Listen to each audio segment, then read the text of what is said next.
கிறிஸ்துவுக்குள் பிரியமானவர்களே, கர்த்தரும் இரட்சகருமாய் இயேசு கிறிஸ்துவின் ஈடிய நாமத்தினாலே உங்கள் யாவருக்கும் என் அன்பின் வாழ்த்தை தெரிவித்துள்ளேன். தேவன் அருளிய அப்பம் பிரேயர் மினிஸ்ட்ரி சேனல் மூலியமாக உங்களோடு சந்திப்பதில் மிகுந்த மகிழ்ச்சியுடையேன். தினம்தோறும் அதிகால வேளையிலே பரிசுத்த வேதாகமத்திலிருந்து நாம் ஒரு பகுதியை தியானித்து நம்முடைய குடும்ப பாதுகாப்பிற்காக நாம் ஜெபித்து வருகிறோம். எசேக்கியேல் 18ஆம் அதிகாரம் 4ஆம் வசனம், எல்லா ஆத்துமாக்களும் என்னுடையவைகள், தகப்பனின் ஆத்துமா எப்படியோ அப்படியே மகனின் ஆத்துமாவும் என்னுடையது, பாவம் செய்கிற ஆத்துமா சாகும். ஹல்லேலூயா. கிறிஸ்துவுக்குள் பிரியமானவர்களே, பாவம் செய்கிற ஆத்துமா சாகும். இன்னைக்கு கால வேளையில செய்தி என்ன அப்படின்னா, எல்லா குடும்பத்துக்குள்ளேயும் ஏதோ ஒரு காரியத்திலே ஒரு தேவைகள், அதிகால வேளையிலே குடும்பத்துடைய சூழ்நிலைகள், நிறைய காரியங்களுக்காக நம்ம அனுதினமும் வேதத்தை தியானித்து நம்ம ஜெபிக்கிறோம். இன்னைக்கு உள்ள தலைப்பு என்ன அப்படின்னா, எல்லா ஆத்துமாக்களும் என்னுடையவைகள் அப்படிங்கிறது. ஆனாலும் பாவம் செய்கிற ஆத்துமா சாகும்.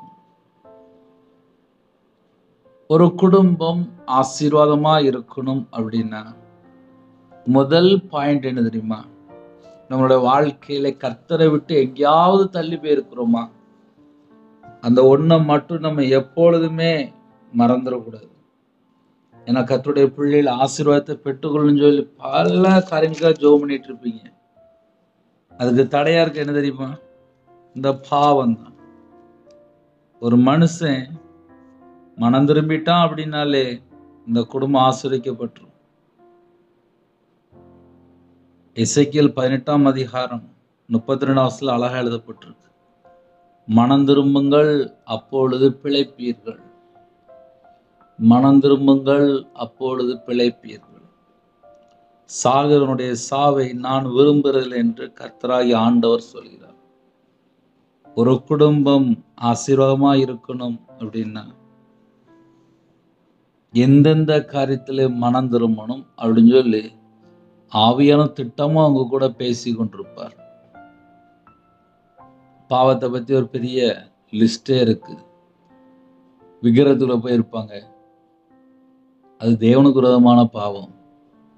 மாந்திரியம் பண்ணிட்டு இருப்பாங்க, பில்லி சூனியம் பண்ணிட்டு இருப்பாங்க, அதெல்லாம் பாவம் தான். வீட்டில் செத்த போட்டோ போட்டு ஆராதிச்சிட்டு இருப்பாங்க, அதுவும் விக்கிரக ஆராதனை தான். பொருளாசை விக்கிரக ஆராதனை. நன்மை செய்யணும்னு சொல்லி தெரியும், ஆனால் செய்ய மாட்டாங்க, அதுவும் பாவம் தான். வீண் வார்த்தையில பாவம் தான். பாவம் செய்கிற ஆத்துமா சாகும். ஒரு குடும்பம் இயேசுவை சொந்த இரட்சகராய் ஏற்றுக்கொண்டு மனம் திரும்பி இயேசு கிறிஸ்து இரத்தத்தினால கழுவப்பட்டால் மட்டும்தான் நீதிமான். விசுவாசத்தினால நீதிமான். எசேக்கியேல் 18ஆம் அதிகாரம் 9ஆம் வசனத்திலே, என் கட்டளையின்படி நடந்து என் நியாயங்களை கைக்கொண்டு உண்மையாயிருப்பானாகில் அவனே நீதிமான். அப்ப நீதிமான் யாரு அப்படின்னு சொல்லி பார்க்கும்போது, உண்மையாயிருப்பானாகில், கட்டளைக்கு கீழ்ப்படிந்து நடக்கணும். கர்த்தருடைய பிள்ளைகளுக்கு நல்லா தெரியும், தேவனோட வார்த்தைக்கு கீழ்ப்படியணும் அப்படின்னு சொல்லி நல்லா தெரியும். ஆனா எத்தனை குடும்பத்திலே நம்ம கீழ்ப்படுகிறோம் என்று நம்மை நாம் ஆராய்ந்து பார்த்தால், நிறைய குடும்பத்திலே புருஷன் பொண்டாட்டிக்குள்ள பிரச்சனை, பேச மாட்டுக்காங்க. கேட்டால் 2 வருஷமா பேசலை, நான் பிரிஞ்சு போயிட்டேன், அதுக்கு ஏகப்பட்ட காரணம் சொல்லிட்டு இருக்காங்க. அன்பு கூறணும்னு சொல்லி முழு பைபிள் ஃபுல்லாக நமக்கு கற்று தருகிறது. இன்னைக்கு நிறைய குடும்பத்தில் பிரச்சனை எங்கே ஆரம்பிக்கு அப்படின்னா, அன்பு கூறாமல் இருக்கும்போது தான் பிரச்சனை ஆரம்பிக்கு. பிரச்சனை ஆரம்பிக்குன்னா என்னென்ன அர்த்தம் அப்படின்னா, சத்துரு உள்ள வருவான்னு அர்த்தம். ஒரு வீட்டில் 4 பேர் இருக்கிறாங்க, 2 பேர் பேச மாட்டுக்காங்க, 2 பேர் மட்டும் பேசுகிறாங்க. அதில் நிறைய குடும்பத்தில் பாதிக்கப்படுற யாருன்னா தாய்மார் தான், அம்மாமார் தான் ரொம்ப பாதிக்கப்படுவாங்க. ஒரு பக்கம் பையன் பேச மாட்டேன்பா, இன்னொரு பக்கம் பார்த்தா பிள்ளை பேச மாட்டேன்பா. இன்னொரு பக்கம் பார்த்தா புருஷன் பொண்டாட்டிக்குள்ள பிரச்சனை ஓடிட்டு இருக்கும். எத்தனையோ குடும்பத்தை நம்ம சொல்ல முடியும். ஒரு குடும்பத்துல 5 வருஷமா பெத்த தாயிட்ட பேசாம இருந்தாங்க. பெத்த தாயிட்ட லாஸ்ட் அந்த வீட்டுக்குள்ள மரணம் வந்தா முடிஞ்சது. அப்படின்னா என்ன அர்த்தம் அப்படின்னா, அன்பு கூர்ந்தால் பிசாசு உள்ள வரமாட்டான். இன்னைக்கு நிறைய குடும்பத்துல அன்பு கூற கொஞ்சம் கஷ்டமா தான் இருக்கு. சரி, இன்னொரு பக்கம் கர்த்தரை விட்டு தள்ளி போயிருந்தாங்க. ஆவியோடும் உண்மையோடும் நம்ம தேவனை ஆராதிக்கணும் அப்படின்னா நம்ம இருதயத்துக்குள்ளே தேவையில்லாத எந்த ஒரு காரியமும் வரக்கூடாது. சுவாசம் உள்ள மனுஷனை நம்புவதை விட்டு விடுங்கள் என்று வேதம் சொல்கிறது. இன்னைக்கு மனுஷன்கிட்ட பழகி பழகி பழகி வாழ்க்கையில எல்லாமே ஃபெயிலியர் மாடல் ஆயிடுது. என்ன சொல்லி கேட்டா, பாவத்துல போய் சிக்கி கொள்றாங்க. பாவம் செய்கிற ஆத்துமா சாகும். அப்படின்னா என்ன அர்த்தம் அப்படின்னா, தேவனுடைய மகிமை இருக்காது, தேவனுடைய பாதுகாப்பு இருக்காது. ஒரு குடும்பத்துல பாவம் பண்ண உடனே ஆத்மாவுக்குள்ளே கரை வந்துடும், தீட்டுப்பட்டுரும். ஒரு மனுஷனுடைய வாழ்க்கையில பாவம் உள்ள வந்த உடனே எல்லாம் நஷ்டமாக ஆரம்பிச்சிடும். எத்தனையோ கோடிக்கணக்கான ஜனங்கள் இருக்கிறாங்க. ஏன் நிறைய வீட்டில் சாபம், ஏன் நிறைய வீட்டில் கஷ்டம், ஏன் நிறைய வீட்டில் வறுமை, ஏன் நிறைய வீட்டில் தரித்திரம், ஏன் நிறைய வீட்டில் பிரச்சனை அப்படின்னு சொல்லி நிறைய குடும்பத்தில் கேள்விகள் மட்டும் அதிகமாக இருக்கும். ஆனால் 24 மணி நேரம் நம்ம இருதயம் தேவனோடு இருக்கா? கர்த்தரை விட்டு தள்ளி போற அளவுக்கு இந்த பூமியில ஏகப்பட்ட பாவம் செழிப்பா இருக்கு. செல்போன் கையில் எடுத்தா 2 மணி நேரம் காணாம போயிருது. ஆனா கையில பைபிள் எடுத்து 2 மணி நேரம் வாசித்தாங்களா அப்படின்னு சொல்லி கேட்டா தலையை குனிஞ்சிட்டு அப்படியே உட்காந்துருப்பாங்க. ஒரு 2 மணி நேரம் முழங்கால் நின்று நம்ம ஜெபம் பண்ணோமா அப்படின்னு சொல்லி கேட்டா எத்தனையோ குடும்பத்துல அப்படியே அமைதியா இருப்பாங்க. ஆனா செல்போன்ல 5 மணி நேரம் 4 மணி நேரம் நார்மலா பாக்குற எத்தனையோ குடும்பங்கள் இருக்கு. அப்போ ஒரு வீட்டில் பிரச்சனை எங்கனே ஆரம்பிக்கு அப்படின்னு சொல்லி என்கிட்ட கேட்டால் நான் அழகாக சொல்லிடுவேன். 24 மணி நேரம் வாழ்க்கையிலே நம்முடைய ஐக்கியம் பிதாவோடும் குமாரனோடும் இருந்தால், உண்மையாக இருந்தால் கண்டிப்பாக ஆசீர்வதிச்சிருப்பார். அதில் எந்த சந்தேகமும் கிடையாது. தேவனுடைய வார்த்தை கீழ்ப்படிந்தால் நம்ம வாழ்க்கை ஆசீர்வாதமாக தான் இருக்கும். ஆனால் ஒரு குடும்பத்திலே கர்த்தரை விட்டு தள்ளி போகும்போது, தேவனுடைய வார்த்தைக்கு கீழ்ப்படியாமல் இருக்கும்போது, இஷ்டம் போல வாழும்போது ஒரு மனுஷன் துன்மார்க்கனா இருப்பான். துன்மார்க்கருடைய வாழ்க்கையில அநேக கேடுகள் வரும் என்று எழுதப்பட்டிருக்கு. அநேக கேடுகள் அப்படின்னா அநேக விதமான ஆபத்துகள் வருமா. சரி, துன்மார்க்கன் யாருப்பா அப்படின்னு சொல்லி கையில பைபிள் எடுத்து வாசித்து பார்த்தா, உமது வேதத்தை விட்டு விலகுற துன்மார்க்கர் என்று எழுதப்பட்டிருக்கு. எப்பெல்லாம் வேதத்தை விட்டு விலகுறோமோ அன்னைக்கு தான் நம்ம வீட்டுக்குள்ள பிரச்சனையே உள்ள ஆரம்பிக்கும். ஏன் வாழ்க்கையிலலாம் பிரச்சனை வந்திருக்கு. அதனால நான் நிறைய காரியம் சொல்லணும்னா நிறைய காரியம் சொல்ல முடியும். ஒரு குடும்பத்துல கர்த்தரை விட்டு தள்ளி போயிடுச்சுனாலே அந்த வீட்டுல நிம்மதி இருக்காது, நிம்மதி இருக்காது. இன்னைக்கு செய்தி என்ன தெரியுமா? பாவம் செய்கிற ஆத்துமா சாகும் என்று எழுதப்பட்டிருக்கு. ஒரு குடும்பத்துல பாவம் பண்ணிக்கிட்டே இருக்கும்போது எப்படி ஆசீர்வதிப்பாரு? நம்ம நல்லா யோசித்து பார்க்கலாம். ஆத்துமா செத்து போயிருமா? ஆத்துமா செத்து போயிரும் என்ன அர்த்தம்? இருள் அடைஞ்சிரும். ஒரு மனுஷனோட வாழ்க்கையில பாவம் இருக்கும்போது ஆத்துமா இருள் அடைஞ்சிரும். ஆத்துமா இருள் அடைஞ்சதுக்கு அப்புறம் நம்ம யார்கிட்டையும் போய் ஒன்றும் செய்யலாம் முடியாது. அப்புறம் அப்படியே பைத்தியம் பிடிச்ச மாதிரி ஒரு மந்தமா, ஒரு மன அழுத்தத்தோடு, ஒரு டிப்ரெஷனோடு, அப்படியே ஒரு முடக்கப்பட்ட வாழ்க்கை மாதிரி இருக்கும். கட்டப்பட்ட நிலைமையில இருக்கும். ஐயோ என்னால முடியல முடியல முடியலம்பாங்க. காரணம் என்ன தெரியுமா? பாவம் செய்கிற ஆத்துமா சாகும். பாவம் பண்ண உடனே என்ன பிறகு நடக்கும் அப்படின்னா, பாவத்தின் சம்பளம் மரணம் சொல்லியிருக்கு. ஆனா பாவம் செய்கிற ஆத்துமா சாகும் அப்படின்னா நம்ம இருதயம் செத்து போயிடும். இதுதான் உண்மை. நம்ம இருதயம் தேவனோட வார்த்தையினால் நிரப்பப்பட்டிருந்தால் ஆத்துமா ஜீவனோடு இருக்கணும். பாவம் செய்கிற ஆத்துமா சாகும் அப்படின்னா ஆத்துமாவுக்குள்ள ஒரு இருள் வந்துடும். அதுக்கப்புறம் அவனோட வாழ்க்கையிலே நிறைய கேள்விகள். என்னமோ வாழ்றேன் பிரதர், என்ன நடக்குன்னே தெரியல, என் வாழ்க்கை ஃபுல்லா கண்ணீரா இருக்கு அப்படிம்பாங்க. அந்த வீட்டில் போய் பார்த்தா தெரியும், ஒன்றும் புருஷன் முன்னாடிக்குள்ள சண்டை போட்டிருப்பாங்க, இல்லை வாயை திறந்து பேசுகிற ஃபுல்லாக பொய்யா இருக்கும், இல்லை அநியாயமாக சம்பாதிப்பாங்க, இல்லைன்னா லஞ்சம் வாங்கிட்டு இருப்பாங்க, இல்லைன்னா களவாண்டு சொத்து சேர்த்துருப்பாங்க, கொள்ளையடிச்சிருப்பாங்க, ஏமாத்திருப்பாங்க. இப்படி நம்ம 1000 காரியம் சொல்லலாம். இன்னும் விபச்சார பாவம் இருக்கு, மதுபான அடிமை இருக்கு, தவறான வழியில சம்பாதிக்கிறது, பண ஆசை இருக்கு, பொருள் ஆசை இருக்கு, எத்தனை பாயிண்ட் இருக்கு. அநியாயமா சம்பாதிப்பாங்க, அநீதியா சம்பாதிப்பாங்க, நேர்மையான வருமானம் இருக்காது, அசுத்தமா இருப்பாங்க, கசப்பு, வெறுப்பு, பகை, வைராக்கியம், இது எல்லாமே ஆத்துமா செத்து போன நிலைமை தான்ப்பா. இதெல்லாம் எங்கெல்லாம் இருக்கோ இதெல்லாம் ஆத்துமா செத்து போன லிஸ்ட்ல தான் ஓடிட்டு இருக்குன்னு அர்த்தம். அதை ஏன் காலையில் உங்களுக்கு சொல்லித்தரேன் அப்படின்னா, ஒரு குடும்பம் வெளிச்சத்தின் பிள்ளையா இருந்தால், வெளிச்சத்தின் மகனா இருந்தால், வெளிச்சத்தின் பிள்ளையா இருந்தால் ஆசீர்வாதம். ஏசு கிறிஸ்து எனக்கு பிடிக்கும் பிடிக்கும்னு சொல்லி நிறைய வீட்டுல சொல்லுவாங்க. ஆனா பெத்த தாயிட்ட பேச மாட்டாங்க, புருஷன்ட்ட பேச மாட்டாங்க. இப்படி எத்தனை காரியம் இருக்கு.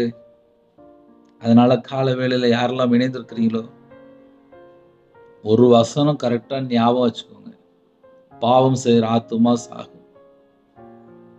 ஒரு குடும்பத்துல பாவம் செஞ்சுக்கிட்டே இருந்துட்டு, ஐயா எனக்கு சமாதானமே இல்லை, எப்படி சமாதானம் வரும்? 24 மணி நேரம் நல்லா அழகா தொடர்ந்து நாடகம் பார்க்கறது, நல்லா படம் பார்க்கறது, நல்லா பொய் பேசுறது, நல்லா பக்கத்து வீட்டில் போய் கதை பேசுறது, பரிசுத்தவான்களை தப்பா பேசுறது, ஊழியக்காரங்களை தப்பா பேசுறது, சர்ச்சைக்கு போறது, அங்க 2 குரூப்பா இருக்கிறது, இது எல்லாம் எல்லாமே தேவனோட கோபாக்கணில தான் இருப்பாங்க. தேவனோட கோபாக்கணில தான் வாழ்ந்துட்டு இருப்பாங்க. ஏன்னா பாவம் செய்யற ஆத்துமா சாகும். ஆத்துமா செத்து போனதுக்கு அப்புறம் என்னமோ வாழ்றோம் பிரதர், அப்படியே லைஃப் போயிட்டு இருக்கு அப்படிம்பாங்க. காரணம் என்ன சொல்லி பார்க்கும்போது, பாவம் செய்யற ஆத்துமா சாகும்.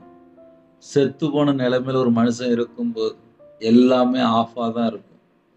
வாழ்க்கை வெளிச்சமா இருக்காது, செழிப்பு இருக்காது, ஆசீர்வாதம் இருக்காது. இப்படி நம்ம நிறைய காரியங்கள் இந்த வசனத்துக்குள்ள இருக்கு. அதனால ஒரு வசனம் நம்ம தியானிக்கும் போது எனக்கும் தேவனுக்கும் உள்ள ஐக்கியம் எப்படி இருக்கு. காலவேளையில ஜெபிக்கலாம்ப்பா, ஆனா இன்னைக்கு சில குடும்பத்திலே தீர்மானம் பண்ணி வச்சிருப்பாங்க, இது இப்படி செஞ்சிடலாம், அதை அப்படி செஞ்சிடலாம் அப்படிம்பாங்க. அது பார்த்தா தேவ சித்தமா இருக்காது, அது சுய சித்தமா இருக்கும். அது ஜென்ம சுபாவத்துல யோசித்து வச்சிருப்பாங்க. அந்த பழைய சுபாவம்லாம் இருக்கும். இந்த மாம்ச கிரியெல்லாம் கொஞ்சம் வெளியில வந்துட்டு போகும்போது அந்த குடும்பத்துல ஆட்டோமேட்டிக்கா மாம்சத்துல தள்ளிடுவாங்க, பாவத்துக்குள்ள போயிருவாங்க. மாம்ச சிந்தை தேவனுக்கு விரோதமான பகை என்று எழுதப்பட்டிருக்கு. அப்போ ஒரு குடும்பம் ஆசீர்வாதமா இருக்கணும் அப்படின்னா என் இருதயம் தேவனோடு இருந்தால் ஆசீர்வாதம். என் இருதயத்துக்குள்ள செத்து போன காரியங்களோ ஒரு செத்து போன நிலைமையில இருக்கும்போது ஆசீர்வாதம் இல்லாத சூழ்நிலை. இதுதான் கையில பைபிள் எடுத்து வாசல்லாம் கண்டுபிடிச்சேன். அப்ப நிறைய குடும்பத்துல எப்படி யோசிப்போம் அப்படின்னா, எனக்கு அந்த பிரச்சனைக்கு எனக்கு இந்த பிரச்சனைக்கு அப்படிம்பாங்க. முதல்ல ஒரே ஒரு காரியத்தை மாத்திரம் நம்ம யோசித்து பார்க்கணும். நம்ம எல்லாருமே நித்திய ஜீவனுக்கு போகணுமா? நித்திய ஜீவனுக்கு போகணும் அப்படின்னா பைபிள் கையில் எடுத்து வாசித்து பார்த்ததுல முதல் வசனம் என்ன தெரியுமா? மனம் திரும்புங்கள், பாவ மன்னிப்பை பெற்றுக்கொள்ளுங்கள். முடிஞ்சிட்டு. பாவ மன்னிப்பை பெற்றுக்கொண்டாதான் நம்ம நித்திய ஜீவனுக்குள்ள போக முடியும். மனம் திரும்பினா மட்டும்தான் பாவ மன்னிப்பே நம்ம வாங்க முடியும். நிறைய குடும்பத்துல ஏன் பாவம் மன்னிக்கப்படாம இருக்கு அப்படின்னா மனம் திரும்பாம இருப்பாங்க. மனம் திரும்பினா மட்டும்தான் பாவம் மன்னிக்கப்படும். கர்த்தர் பக்கம் மனம் திரும்பி, ஐயா நான் அந்த பாவத்துல இருக்கேன், நான் அந்த தண்ணி அடிக்கப்பா, நான் விபச்சார அடிமையில இருக்கேன், நான் போதை அடிமையில இருக்கேன், நான் கஞ்சா பழக்கத்துல இருக்கேன், நான் இப்படிப்பட்ட ஒரு பாவத்துல இருக்கேன், என் ஆத்துமா செத்து போன நிலைமையில இருக்கேன், நீ உயிர்ப்பீங்கப்பா, இயேசு கிறிஸ்து ராஜா நீ மன்னிங்க, இயேசு கிறிஸ்துவே நீ மன்னிங்க, என் பாவத்தை மன்னிங்க, என் அக்கிரமத்தை மன்னிங்கன்னு சொல்லி தேவனோட சமூகத்திலே ஒரு குடும்பம் வரும்போதுதான் முதல்ல உயிர்ப்பிக்கப்படுது. அதனால முதல்ல வாழ்க்கை உயிர்ப்பிக்கப்படணும் அப்படின்னா எந்தெந்த இடத்துல பாவத்துல கிடக்கிறோம் அதை முதல்ல கண்டுபிடிக்கணும். வீட்டுல வாட்ச் காணோம் அப்படின்னா தேடுவாங்க, செல்போன் காணோம் அப்படின்னா தேடுவாங்க, தங்கம் காணும்னா தேடுவாங்க, அப்படி இல்லைன்னா சாவி இல்லைன்னா தேடுவாங்க. ஏன்னா அடுத்தாப்புல வேணும். நம்ம ஆத்துமா செத்து போன நிலைமையில இருந்துச்சு அப்படின்னா முதல்ல எதுல என்ன காரியத்தினால ஆத்துமா செத்து போயிருக்கு அதை முதல்ல உட்காந்து யோசிக்கணும். சில குடும்பத்துல பிசினஸ் பண்ணணும் அப்படின்னா காலையில வேகமா கிளம்பி போயிடுவாங்க, ஆபீஸ் போகணும்னா வேகமா கிளம்பி போயிடுவாங்க. இப்படி எல்லா காரியத்தையும் நம்ம வேகமா போவோம். நிறைய குடும்பத்துல ஆத்துமா செத்து போன நிலைமையில தான்ப்பா இருக்கு. இதுதான் உண்மையான நியூஸ். ஆனா அதெல்லாம் உட்கார்ந்து யோசிக்கவே மாட்டாங்க. எனக்கு காலைல எவ்வளவு பிரச்சனை இருக்கு, எனக்கு காலைல எவ்வளவு பிரச்சனை இருக்கு. எத்தனை குடும்பத்துல நாடகம் எவ்வளவு நேரம் பாக்குறாங்க, செல்போன் எவ்வளவு நேரம் பாக்குறாங்க. அதுல நல்லது இருக்கு, கெட்டது இருக்கு. நிறைய குடும்பத்துல படம் பார்த்து வேற வேற செல்போன்ல வேற வேற வெப்சைட்டுக்குள்ள போய் அப்புறம் அவங்களோட வாழ்க்கை ஃபுல்லா ஒம்பா போயிருது. அதனால கால வேளையில கர்த்தருடைய பிள்ளைகள் யாரெல்லாம் இணைந்திருக்கிறீங்களோ மனம் திரும்புங்கள் என்று எழுதப்பட்டு அப்பொழுது பிழைப்பீர்கள். ஒருவேளை இந்த செய்தி கேட்டு ஐயா நான் மனம் திரும்ப ஆசைப்படுறேன், என் பாவத்தை இயேசு மன்னிப்பார்னா இயேசு கிறிஸ்து மன்னிப்பார். உலகத்தின் பாவத்தை சுமந்து தீர்க்கிற தேவ ஆட்டுக்குட்டியானவர் நம்முடைய பாவத்தை சுமந்து தீர்க்க தேவகுமாரனை வெளிப்பட்டார், கிருபாதார பலியா வெளிப்பட்டார். நமக்காக பிதானிடத்துல பரிந்து பேசி கொண்டிருக்கிறார். இயேசு கிறிஸ்துவிடத்துல வரும்போது பாவியா என் மேல கிருபையா இருங்கப்பா, நான் மனம் திரும்பி வாழ எனக்கு கிருபை தாங்க, என் பாவத்தை மன்னிங்க, என் அக்கிரமத்தை மன்னிங்க, என் மீறுதலை மன்னிங்க, என்னை உயிர்ப்பீங்கப்பா, என் ஆத்மா உயிர்ப்பீங்கப்பா அப்படின்னு சொல்லி அவருடைய சமூகத்துல நாம் ஜெபிக்கும் போது கண்டிப்பா உயிர்ப்பிப்பார். நிறைய குடும்பத்திலே இந்த செய்தியை கேட்கும் போது கர்த்தருடைய ஆவியானவர் நம்மளோடு பேசி கொண்டிருக்கிறார். ஆனா சில குடும்பத்திலே கடமை அப்படியே கடமை மாதிரியே வாழ்க்கை போயிட்டு இருக்கு. உயிர்ப்பிக்கிற மாதிரி நிறைய குடும்பத்துல இப்போ எப்படி யோசிக்கிறோம் அப்படின்னா எங்களுக்கு தான் அந்த வசனம் எல்லாம் தெரியுமே அப்படி சொல்லிட்டு அப்படியும் சில குடும்பங்கள் இருக்கு. இன்னைக்கு கால வேளையிலே தேவன் நமக்கு ஜீவனை தந்திருக்காரு. எதுக்கு தெரியுமா? இது கிருபையின் காலம். தேவன் இரக்கமுள்ளவரா இருக்கிறார், மன்னிக்கிறதுக்கு தயவு பெருத்திருக்கிறார். இந்த காலத்தை நம்ம விட்டாச்சு அப்படின்னா அடுத்த அவ்வளவு உபத்திர காலம் வந்துடும். கிருபையின் காலத்திலே கர்த்தர் பக்கம் மனம் திரும்பி எந்தெந்த காரியத்துல நம்ம கர்த்தரை விட்டு தள்ளி போயிருக்கோமோ, அப்பா என் பாவத்தை மன்னிச்சிருங்கப்பா, என்னைய மன்னிச்சிருங்கப்பா, என்னை மன்னிச்சிருங்கப்பான்னு சொல்லி தேவனோட சமூகத்துல வரும்போது ஆத்துமா பிழைக்கும். மனம் திரும்புங்கள் அப்பொழுது பிழைப்பீர்கள் என்று எழுதப்பட்டிருக்கு. அதனால இன்னைக்கு செய்தி இவ்வளவுதான். கர்த்தருடைய பிள்ளைகள் யாரெல்லாம் இணைந்திருக்கிறீங்களோ யோசித்து பாருங்க. சாகனுடைய சாவை நான் விரும்புவதில்லை என்று கர்த்தர் சொல்கிறார். கால வேளையில ஜெபிக்க போயிடும். ஒரு சின்ன ஜெபம் பண்ணி முடிச்சிருவேன். இருக்கிற இடத்துல அப்படியே கண்களை மூடுங்க, அப்படியே இருக்கிற இடத்துல முழங்கால் படிடுங்க. பரிசுத்தமுள்ள நல்ல பிதாவே நன்றியோடு துதிக்கிறோம் சொல்கிறோம்ப்பா. அப்பா புதிய நாளுக்கான கிருபைக்கு நன்றிப்பா. எங்க வாழ்க்கையில ஆத்துமா உயிர்ப்பிக்கப்படணும்ப்பா.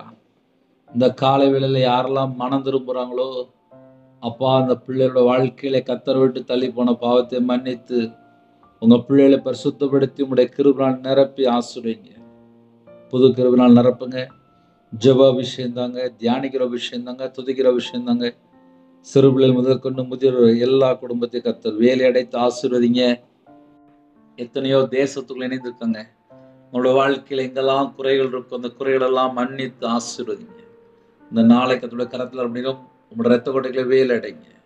பிறந்தநாள் கொண்டாடுறாங்க, திருமணம் கொண்டாடுறாங்க, கர்த்தர் 1000 மடங்கு ஆசீர்வதிங்க. புதிய நாளிலும் யாரெல்லாம் இணைந்திருக்காங்களோ அவங்களுடைய தேவைகள் எல்லாவற்றையும் சந்திங்க. எல்லா தேசத்துல ஜனங்களையும் உங்களுடைய ஜீவன்களை படிடும். சரீரத்துல பலவீனத்தோடு யாரெல்லாம் ஜெபிக்கிறாங்களோ பூரண சுகம், பூரண விடுதலை, பூரண ஆரோக்கியம் தாங்க. உங்க நாம மட்டுமே விடுத்து தேவன் அவர்களே அப்ப மினிசல் நம்முடைய கரத்துல இருக்கணும். கர்ப்பத்தினிக்கா ஜெபிக்கிறேன். கர்த்தர் மனமறங்க, மாசமா இருக்குங்க, கர்த்தர் ஆசீர்வதிங்க. டெலிவரி போகிறாங்க, பரம வைத்தியர் கூட இருங்க. பிள்ளைகளோட வாழ்க்கையில் என்னென்ன தேவை இருக்கோ எல்லா தேவையிலும் சந்திங்க. திருமணத்துக்கு ஆயத்தமாக இருக்குங்க, ஏற்ற துணையை தாங்கப்பா. ரட்சிக்கப்பட்ட குடும்பமாக தாங்க. திருமணம் முடிந்ததுக்கப்புறம் ஐக்கியம் இல்லை, அந்த குடும்பம் கர்த்தர் ஆசீர்வதிங்க. வெளிநாட்டில் இருக்காங்க, அவங்க இருக்கிற இடத்துல பரிபூர்ணமாக ஆசீர்வதிங்க. சரீரத்தில் பலவீனத்தோடு படுத்த படுக்கையில் யாரெல்லாம் இருக்காங்களோ உங்களுடைய தலைமுறை கரத்தினால தொட்டு சுகமாக்கித்தாங்க. இந்த நாளையும் யாரெல்லாம் வெளியில் புறப்படுறாங்களோ அப்பா உங்கள் ரத்த கோட்டைகளை வேலடைங்கப்பா. சிறு பிள்ளைகள் முதற்கொண்டு முதியோர் எல்லாரும் கர்த்தர் வேலடைங்க. எல்லா குடும்பத்தையும் கர்த்தர் பொறுப்படுத்துங்க. எத்தனையோ தேசத்தில் இருக்காங்க, அவங்களோட எல்லா தேவையெல்லாம் கர்த்தர் சந்திங்கப்பா. கடனில் கஷ்டப்படுறாங்க, அந்த கடனுக்கு ஒரு முடிவு கொண்டு வாங்க. கர்த்தர் பிரியமானபடி வாழ்ந்து நாங்கள் ஆசீர்வாதங்களை பெற்றுக்கொள்ளணும். கர்த்தர் எங்களுக்கு கிருபை தாங்க. உங்கள் நாம மட்டுமே விடட்டும். உங்களுடைய ஜீவனுக்குள்ளே அர்ப்பணிக்கிறோம்ப்பா. அப்பிரயோஜனமான ஊழியக்காரன்ப்பா, இணைந்திருக்கிற எல்லா குடும்பங்களும் அப்பா ஜீவ புஸ்தகத்தில் எழுதப்பட்டிருக்கணும்ப்பா. எங்களுக்கு அந்த கிருபை தாங்க. உங்கள் நாம மட்டுமே விடட்டும். துதிகான மகிமையெல்லாம் ஒருவருக்கே செலுத்திடுவோம். இயேசு கிறிஸ்து பிதாவே, ஆமென். தேவனுக்கே மகிமையுண்டதாக. கர்த்தர் தாமே உங்களையும் உங்கள் குடும்பத்தையும் சகல காலத்தையும் சம்பூர்ணமாக திருப்தியாக கர்த்தர் கொடுத்து ஆசீர்வதிப்பாராக, ஆமென்.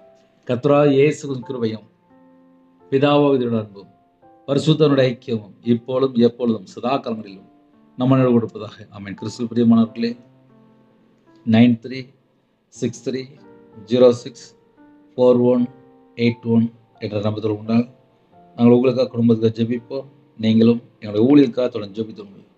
கர்த்தர் உங்களையும் உங்கள் குடும்பத்தையும் சகல காலத்திலும் சம்பூர்ணமாக திருப்தியாக கர்த்தர் கொடுத்து ஆசீர்வதிப்பாராக, ஆமென். God bless you. Thanks for watching. Please subscribe our channel. Click the like and share. Click the bell. God bless you.